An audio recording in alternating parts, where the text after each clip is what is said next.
第6線迪龍，第7線 Today， 第8線 King Power。好啦，準備過第2浮波，暫時似乎領先係第4線科亞洲飛展龍啊，隔離第2線合力龍舟隊追緊上嚟喎。好啦，仲有第6線相當快嘅迪龍啊。好啦，準備過中間浮波，暫時領先嘅3爬2步，第6線迪龍上咗嚟啦。第二線合力龍亦都後面追緊第1線嘅進擊龍，相當之快啊！好啦，後面追緊上嚟，好啦，睇下最後浮波，好啦，暫時領先嘅依然係第6線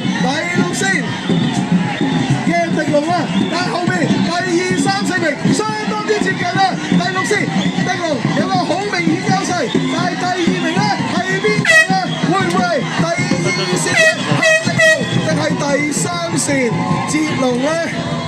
定係第4線科亞洲飛展龍咧？